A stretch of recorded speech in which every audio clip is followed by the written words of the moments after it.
بەڕاستی ئێمە پاش نیگەرانیەکانی پارێزگاری کەرکووک لەمەڕ پرسی ئەنجام نەدانی هەڵبژاردننی ئەنجومەنی پارێزگاکە لە ساڵی 2017 تورکمانەکانی ئەو شارە وەکو هەمیشە پاڵپشتی بڕیارەکەی کۆمسیۆن دەکەن، داوای پێداچوونەوە بە تۆماری دەنگدەران دەکەن یان یاسایەکی تایبەت بە هەڵبژاردننی ئەو شارە دەربکرێت.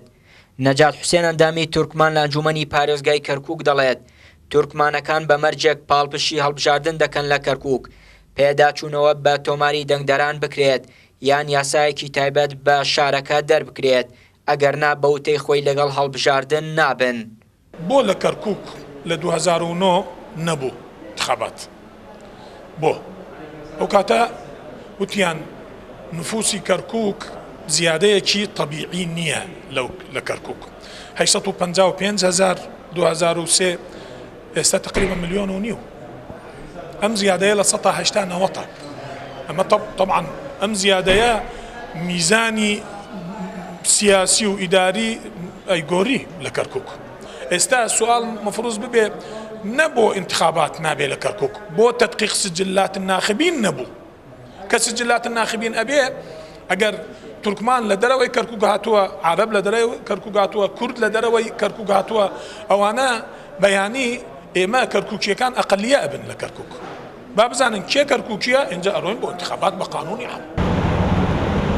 حەزب و لایەنە سیاسیە کوردستانیەکان هەموو هەوڵێک دەخەنە گەڕبەوەی کەرکووک بێبەش نەکرێت لەو هەڵبژاردنە، چونکە پێیان وایە ئەمەش گێچەڵێکی تری بەغدادە بە کەرکووکی دەگێڕێت.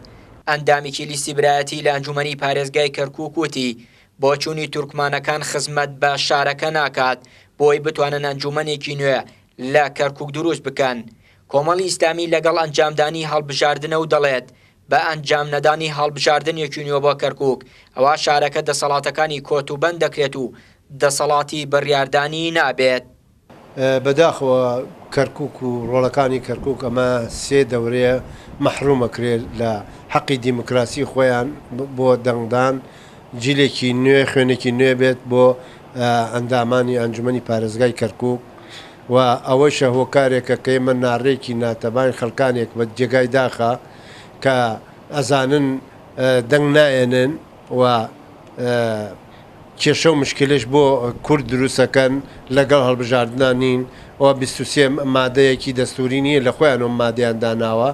ئێمە دیارەوەکو کۆمەڵی ئیسلامی لەگەڵ هەڵبژاردننی لە تێکڕایی پارێزگەکانی عێراقا بکرێت، چونکە بە هەڵبژاردننی ئەنجومەنی پارێزگاکانی عێراق و بەتایبەتی کەرکووکیش کە لە ساڵی 2005 هەڵبژاردننی تیان نەکراوە بۆ خۆی ئەنجومەنی پارێزگای کەرکووک لەو دەسەڵات و قرارانە بێبەش ئەبێ کە لە حکومەتی مەرکەزیەوە دابەزێ، لەو دەسەڵاتانەی کە لە حکومەتی مەرکەزیەوە بۆ ئەنجومەنی پارێزگاکان دابەزێ وەکو کەرکووک و خەڵکی کەرکووک بێبەش ئەبێ لەو دەسەڵاتان و لەو بڕیارانە.